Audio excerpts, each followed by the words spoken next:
Shalom. Call halal Yahweh Bashim Abishai Bashim Rakakwadash. Double honors unto the apostles and the elders. Salutations to all my fellow laborers. The Yakim that do this work in truth and sincerity, risking their lives and their freedom to do so, now more so than ever. To the hopefully elect, confusion of faith, brothers joined unto our ranks. The Akwaf that are listening and learning. To you I say Shalom. It's your brother Malcolm coming at you with another lesson in truth. And this is going to be like part 2 to the video that was done before about the tomb, that the relics that were found that were dug up. And I just want to, read a couple scriptures and then play this short video that was put up by Ezekiel Israel. And the image that's on the thumbnail of his video, I have that very image on my Bible. That image was on a church. I think it was painted in the 5th or 6th century. All right, in Eastern Europe. I'm trying to remember the name of the place. I can't remember the name of it right now. But nevertheless, during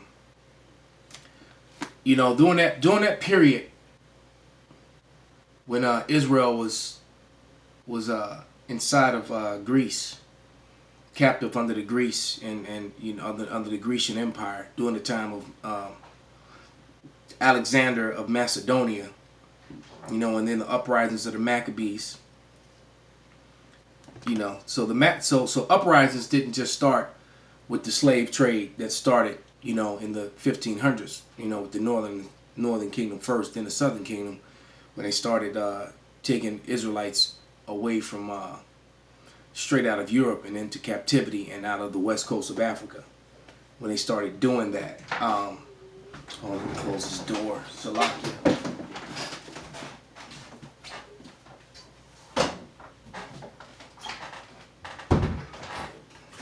Now them damn spirits jump on the dogs and they want to start playing. Salakia. But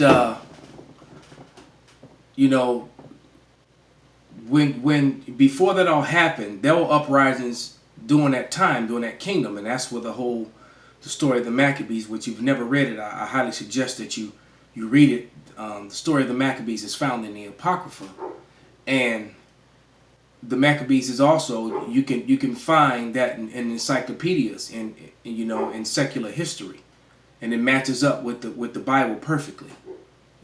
I've actually printed out pages about different generals and different wars, different battles of the Maccabees, and then some of them even match up to the scriptures. They actually have scriptures written where you can go cross-check and cross-examine. So these Edomites, that's why they removed the Apocrypha, the Maccabees, because it proves who Esau Edom is. Esau Edom is the so-called white man. All right, and with those relics that was dug up, as far as those are concerned, let me get a quick scripture. This is Psalms. Turn right to it. 85:11. And it reads, "Truth shall spring out of the earth, and righteousness shall look down from heaven." So that being the relics that are being dug up now, because Esau, when you look at a lot of the older relics, they were able to hide those hundreds of years ago. 100 years ago, 200, 300, 400 years ago, 500 years ago, they were able to hide and keep these things under wraps. And the only way to really see them is if you go traveling to some of these places, which some brothers have, or on the internet, and then then that's why Esau Edom always tries to discredit the internet. But this was a bombshell, this finding of this tomb in Egypt, just a couple months back, with all these dark Egyptians and Israelite images in it. Because that disproves all of Esau's propaganda and lies about the whiteness of the Israelites and whiteness of the Egyptians. It destroys it. Even now. The old ones did, but this one even now, because it was newly found. Which is why it was not covered on Fox, CNN, NBC, CNBC, any of Rupert Murdoch's channels. You only saw it on Press TV and, and foreign channels and things of that nature. I don't even think BBC touched it. Right? But RT put them on blast. But I believe that's only because Russia is an enemy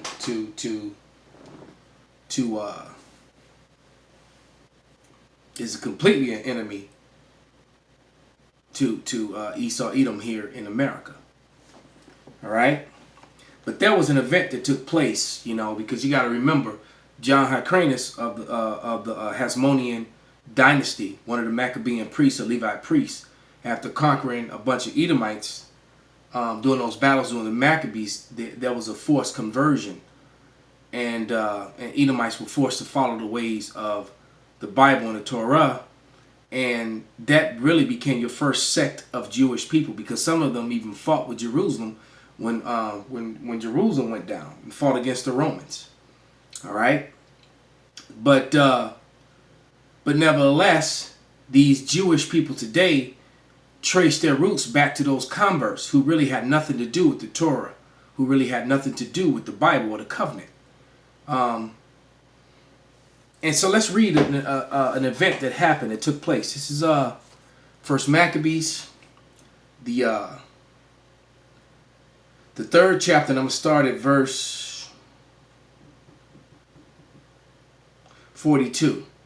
Now when Judas and his brethren saw the miseries were multiplied, that the forces did encamp themselves in the borders, for they knew how the king had given commandment to destroy the people and utterly abolish them, because you couldn't refer to yourself as a Jew anymore.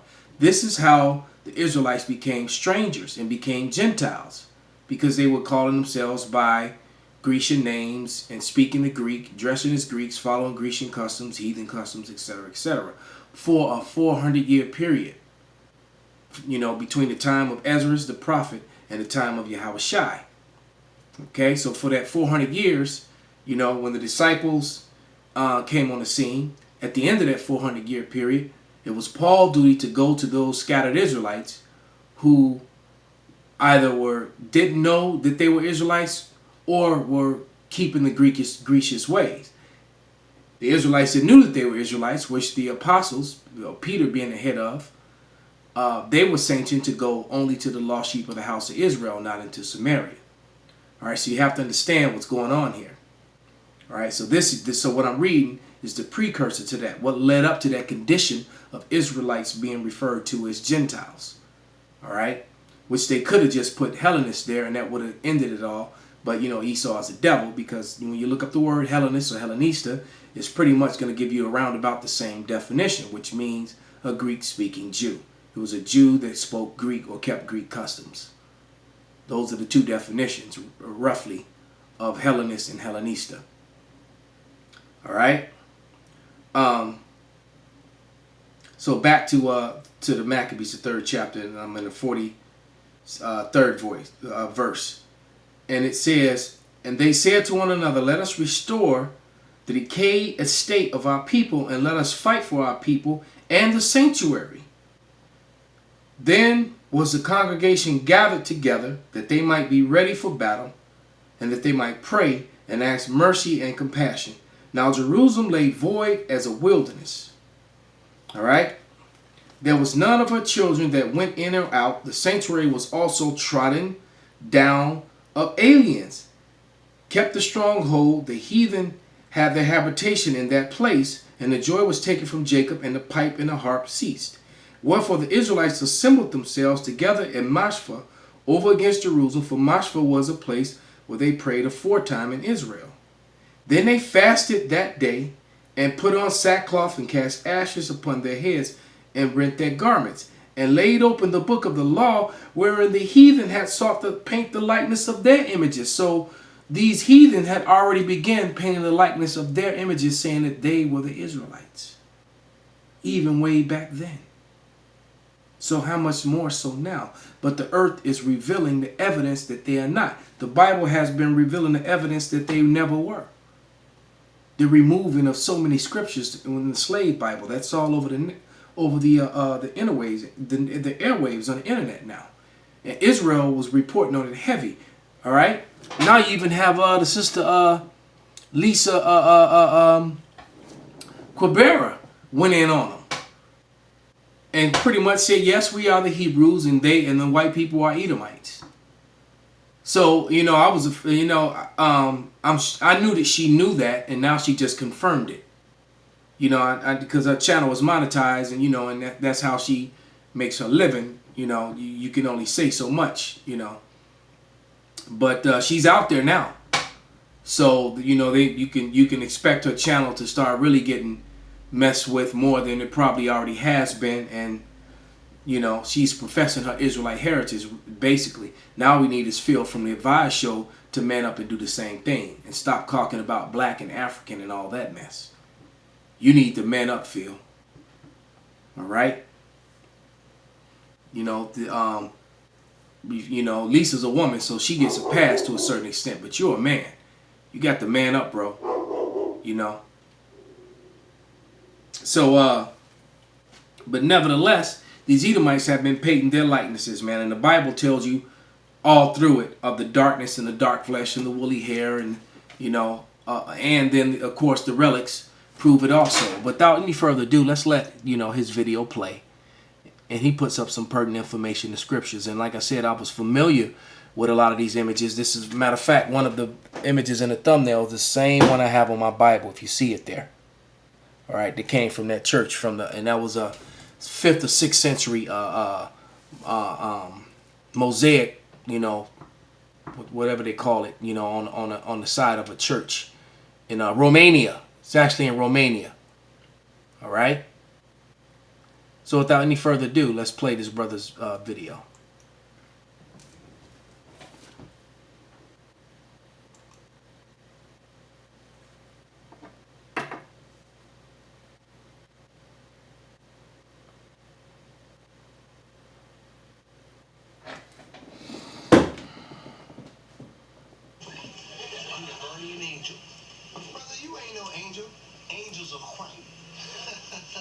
That's what the man wants you to think.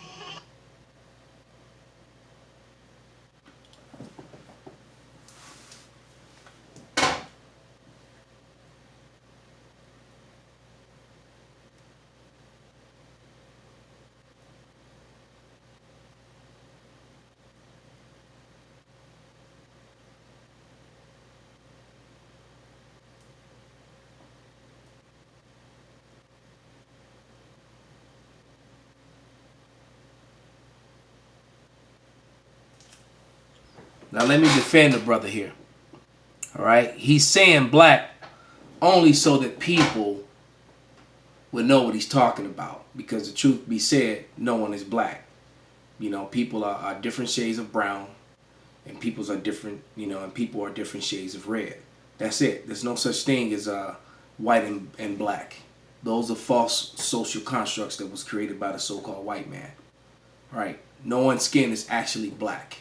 It's brown, like a chocolate, from a dark chocolate brown to a light brown that's almost like yellow. All right, yellow is a derivative of brown. All right, or they call light skinned people like myself red bones. Even a lot of Moabites, and Ammonites are yellow. Yellow is a derivative of brown because in the ancient world, Ammon and Moab was really dark too, just like so-called Negroes. Everyone was. It's the rape, robbing, and pillaging of Esau, getting that dominion that lightened everyone up. Okay?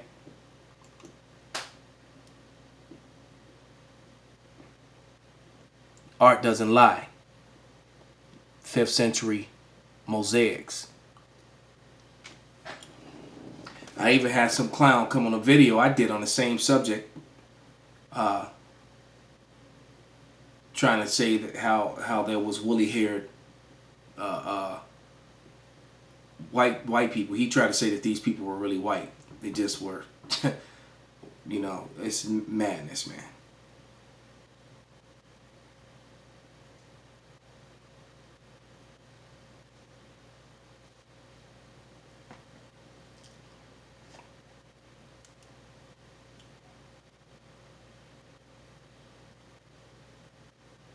Yeah, those afros with beards and woolly hair. That's why you always see the circle drawn around their heads. That was Esau, you know, putting that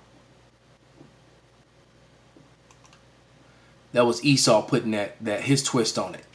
He would draw the circle and then make the paint blind and Edomite features on when they were doing that iconoclasm. Like the scripture said, the heathen sought to paint the likeness of their images. So with that, I hope this was uplifting and motivating and educational, edifying. Shalom. Wa abababal.